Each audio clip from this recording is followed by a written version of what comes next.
Long ago, in the hidden rainforest, there was a house where Goldilocks and the three bears live along with Apollo and Reenactors and Ars and Reenactors.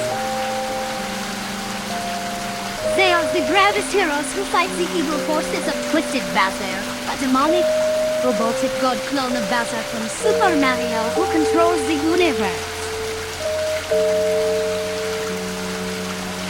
Goldilocks is an action-packed fighter who fights like a spirit in martial arts. Papa Bear, Mama Bear, and Baby Bear are the masters of Apollo and Reenactors and Ars and Reenactors.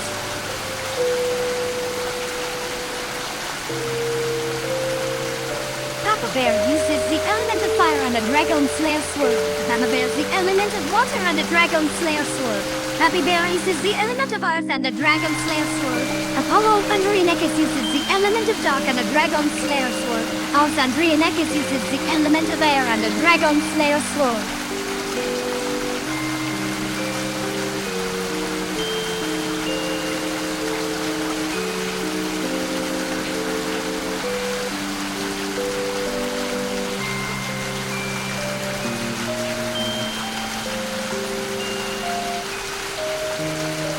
This is the adventure to save the universe from villains like Twisted Bowser.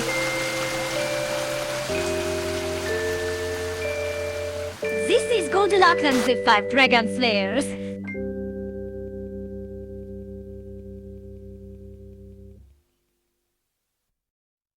episode is titled Born in a Forest.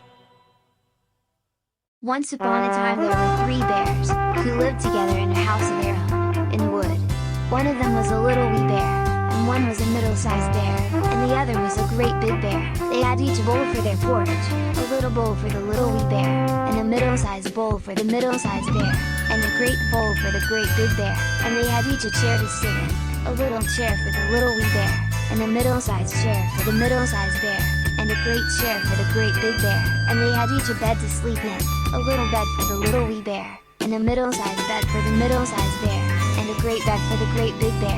One day, after they had made the porridge for their breakfast, and poured it into their porridge bowls, they walked out into the wood while the porridge was cooling, that they might not burn their mouths by beginning too soon, for they were polite, well-brought-up bears. And while they were away, a little girl called Goldilocks, who lived at the other side of the wood and had been sent on an errand by her mother, passed by the house, and looked in at the window. Then seeing nobody in the house, she lifted the latch. The door was not fastened, because the bears were good bears, who did nobody any harm, and never suspected that anybody would harm them.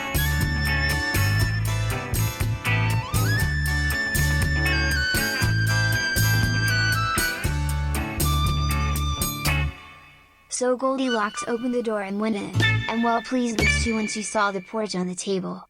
If she had been a well-brought-up little girl, she would have waited till the bears came home, and then, perhaps, they would have asked her to breakfast, for they were good bears, a little rough or so, as the manner of bears is, but for all that very good-natured and hospitable.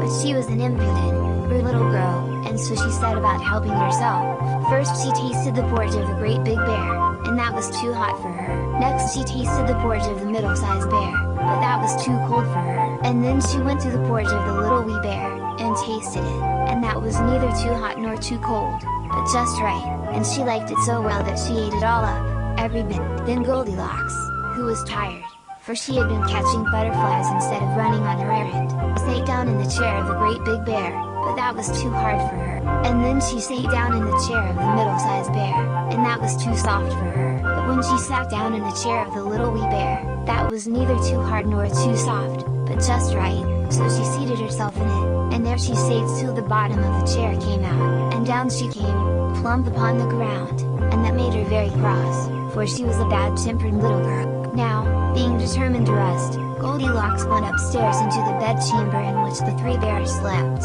And first she lay down upon the bed of the great big bear, but that was too high at the head for her. And next she lay down upon the bed of the middle-sized bear, and that was too high at the foot for her. And then she lay down upon the bed of the little wee bear, and that was neither too high at the head nor at the foot, but just right. So she covered herself up comfortably, and lay there till she fell fast asleep. By this time the three bears thought their porridge would be cool enough for them to eat it properly, so they came home to breakfast. Now careless Goldilocks had left the spoon of the great big bear standing in his porridge.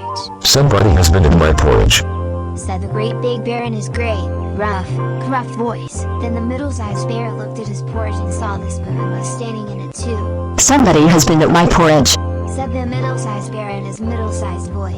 Then the little wee bear looked at his, and there was the spoon in the porridge bowl, but the porridge was all gone. Somebody has been at my porridge and has eaten it all, said the little wee bear in his little wee voice. Upon this the three bears, seeing that someone had entered their house, and eaten up the little wee bear's breakfast, began to look about them. Now the careless Goldilocks had not put the hard cushion straight when she rose from the chair of the great big bear. somebody has been sitting in my chair, said the great big bear in his great, rough, gruff voice. And the careless Goldilocks had squatted down the soft cushion of the middle-sized bear. somebody has been sitting in my chair, said the middle-sized bear in his middle-sized voice. somebody has been sitting in my chair and has saved the bottom through, said the little wee bear in his little wee voice. Then the three bears thought they had better make further search in case it was a burglar, so they went upstairs into their bed chamber. Now Goldilocks had pulled the pillow of the great big bear out of its place. somebody has been lying in my bed, said the great big bear in his great,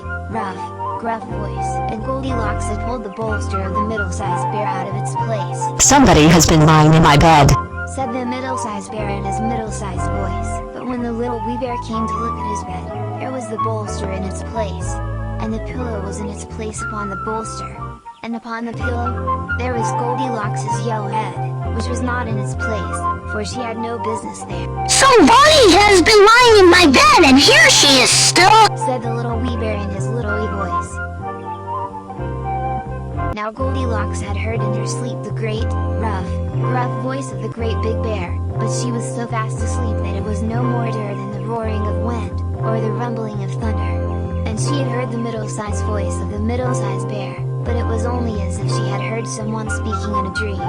But when she heard the little wee voice of the little wee bear, it was so sharp, and so shrill, that it awakened her at once. Up she started, and when she saw the three bears on one side of the bed, she tumbled herself out at the other, and ran to the window. Now the window was open, because the bears, like good, tidy bears, as they were, always opened their bed chamber window when they got up in the morning. So naughty, frightened little Goldilocks jumped, and whether she broke her neck in the fall, or ran into the wood and was lost there, or found her way out of the wood and got whipped for being a bad girl in plain truth, no one can say. But the three bears never saw anything more of her, and that's the end of first episode of Starlight Stories.